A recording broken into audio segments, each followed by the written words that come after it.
What's up, you guys? In today's video, I want to share a story of how I overcame obstacles and 3 lessons I learned along the way. I was essentially able to double my money from $115,000 to $230,000. And I want to share with you what I learned in that process and actually how I went from the 115 to 230. This particular story has to do with the BRRRR strategy, BRRRR strategy. If you're into real estate investing or this is the first time you're hearing about this, there's other videos where I kind of go in this in some more detail. But at a high level, it's buying a property, it's renovating it, it's getting renters in there, and then it's refinancing, which is the part I want to talk about today, and then repeat. So without further ado, let's get into it.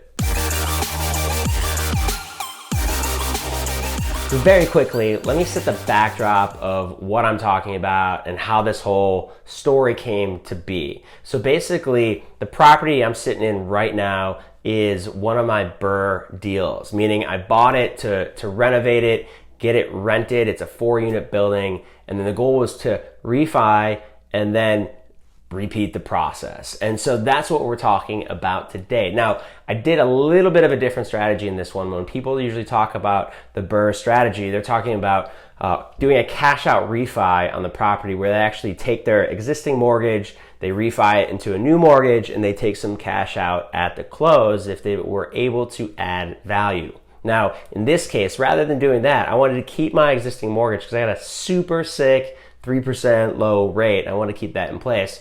So what I did instead was take out a HELOC, or a home equity line of credit. Now, I won't go into all the nuances of it, but suffice to say that they both have their pros and cons. One's 30-year, usually fixed rate. The other is a variable rate, usually much smaller term, maybe 20 years, 10 years, something of that nature. But the benefit to that is I don't have to actually take all the money out up front, and I don't have a fixed monthly payment.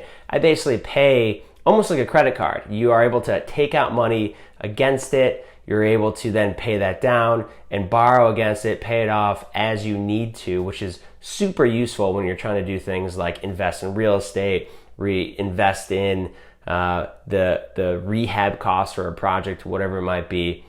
Pros and cons between both, but this is what I went with, and that's what we're talking about today. So lesson number 1, all banks are not created equal. They all have different rules, policies, different criteria. One bank will tell you one thing, a different bank will tell you another thing. I've run into this problem time and time again. They're all different, and it goes across all types of different banks. You have like the big box banks like a Bank of America or Wells Fargo or JP Morgan Chase. You have the smaller regional banks, the community banks, things of that sort. And then you have like the really small credit unions that might even only operate in a couple counties or maybe be limited to a given state. And so you have this full spectrum. They all have different rules, policies, requirements. They all have different products. They have different products with different requirements. Point being is they're all different. So let me give you an example.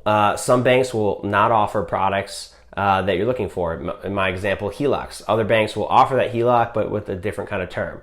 So in this particular example, basically what I was trying to do was consolidate the debt from 2 other HELOCs into a third HELOC and essentially close out or free up the capital in those other 2. Now, the other 2 banks had similar products. However, one was essentially offering me up to 100% LTV. However, they only offered you a 10-year amortization term when you're normally doing a fixed rate mortgage. You're usually looking at 30 years. And then on top of that, they're offering prime plus 2.25. So you're talking 5.5% on that line of credit. Bank number 2. Essentially similar deal. They were offering up to 90% loan to value or LTV. Theirs was at roughly 1.25 plus prime. So you're talking about 4.5% interest on that particular loan. And they were doing up to 20-year amortization, which gives you a slightly lower payment over that term.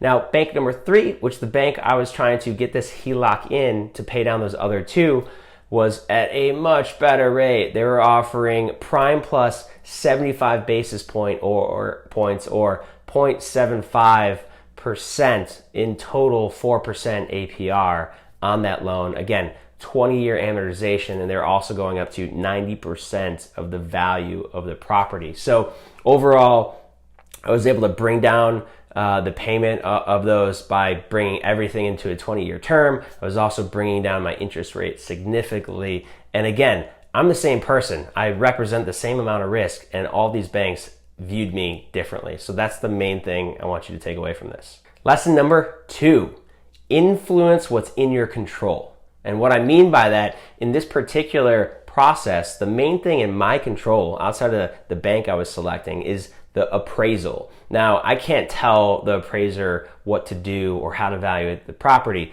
but what I can do is try to make his or her job that much easier and plant maybe a couple ideas or give them the story of the property. So first of all, do your homework, pull comps for that property, do the research on what valuation you think the property should be in. And if you're trying to position it at the higher end of that, great, but at least make sure it's within reason for whatever market that you're in.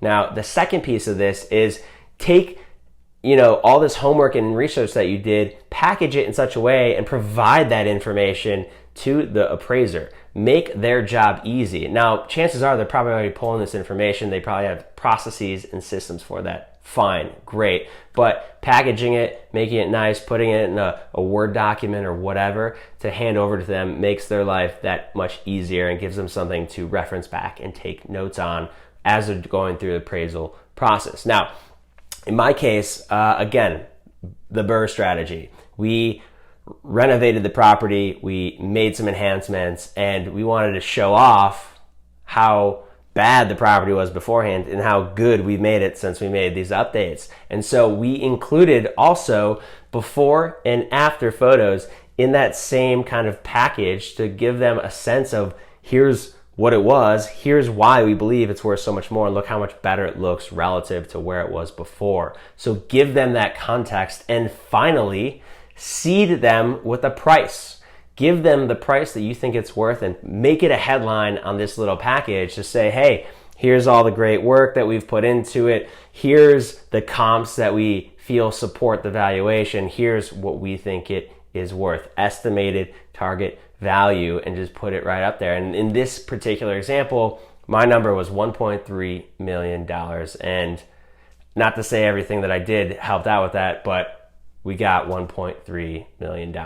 Now, lesson number 3 is everything is up for negotiation. Now, whether it's the rate, it's the APR, it's the points in the deal, it's the term and the length of the deal, etc., everything is up for negotiation. Now, in this particular deal and how I got it from $115,000 to $230,000, when I got that appraisal at 1.3, I went back to the loan officer. They basically said, sorry, we're not able to give you the full 90% LTV.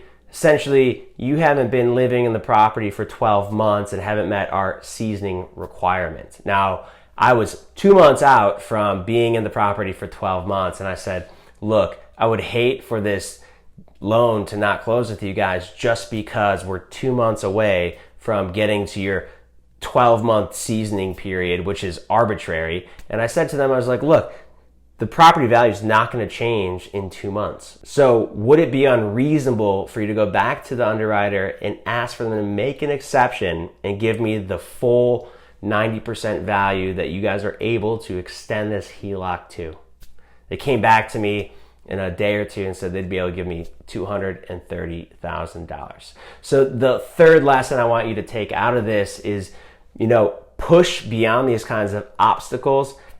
Everything's up for negotiation. You just need to ask for what you want. You need to question people's assumptions, and you really need to, again, push past these obstacles and keep going, and you'll get what you're after. So just to close out, what's the current status of this property? Basically, we've closed on the loan. Funds have been deposited. I was able to pull out the money I needed to pay down the pre-existing HELOCs and lower my overall payments through, again, longer term and lower APR overall. In addition to that, I have now another $50,000 in a line of credit that I'm able to access and use that to invest in other properties, in other renovations, etc. So now that that's done, it's on to the next one. All right, that's all I got for you in today's video and the 3 lessons I learned from this experience in getting a HELOC in the process of this BRRRR strategy. I hope you're able to take something out of this. If you got anything out of it, please smash the like button. If you want to see other videos like this in the future, click subscribe. Otherwise, until next time.